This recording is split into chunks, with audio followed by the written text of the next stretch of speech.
আব্দুর রহমান ইবনে সামুরা রাদিয়াল্লাহু তাআলা আনহু থেকে বর্ণিত, তিনি বলেন রাসূলুল্লাহ সাল্লাল্লাহু তাআলা আলাইহি ওয়াসাল্লাম আমাকে বলেছেন, হে আব্দুর রহমান ইবনে সামুরা, তুমি কখনো শাসক নিযুক্ত হতে চাও না। লা তাসআলিল আমিরা, তুমি কখনো শাসক নিযুক্ত হতে চাও না, কেননা তোমার চাওয়া ব্যতীত যা তোমাকে দেওয়া হয় তাতে তোমাকে সাহায্য করা হবে, আর যদি তোমার চাওয়া প্রেক্ষিতে দেওয়া হয় তবে তোমাকে তার দায়িত্ব ব্যস্ত রাখা হবে, তোমাকে সাহায্য করা হবে না। মানে হুজুর পাক নবীজি বলেছেন যে ইসলামিক কোন পোস্টে, ইসলামিক কোন রাজ্যে কোন নেতা হওয়ার জন্য, কোন সরকারি কর্মচারী কর্মকর্তা হওয়ার জন্য, শাসক হওয়ার জন্য যদি সে আকাঙ্ক্ষী হয়, ওই পোস্টের জন্য, নেতা পোস্টের জন্য তার লোভ থাকে, আকাঙ্ক্ষা থাকে, তাহলে সেই পোস্ট, সেই নেতা পোস্টের জন্য, শাসক হওয়ার জন্য তাকে দিতে নিষেধ করেছেন। এটা হচ্ছে ইসলামিক নবী, কোরআন এবং বুখারী শরীফের হাদিস, বুখারী মুসলিম শরীফের হাদিস।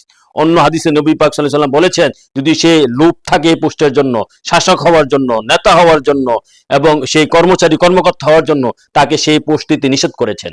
সেটা হচ্ছে ইসলামিক রুলস এন্ড রেগুলেশন, কোরআন এবং হাদিসের সুন্নাহ অনুযায়ী। তাহলে এখন যারা শাসক হওয়ার জন্য চাইতেছে, হ্যাঁ, লোভ করতেছে, তাদেরকে কিভাবে আপনারা ভোট দিবেন, তাদেরকে কিভাবে আপনারা শাসক বানাবেন? তারা তো চরম লোভী, তারাই শাসক হয়ে তারা নিশ্চয়ই এখানে গোমর আছে। তারা চরম লোভী, তাদেরকে ভোট দিবেন না, তাদেরকে শাসক বানাবেন না। আল্লাহ রাসূল যেন আমাদের সকলকে হাদিসটা মনে রাখার তৌফিক দান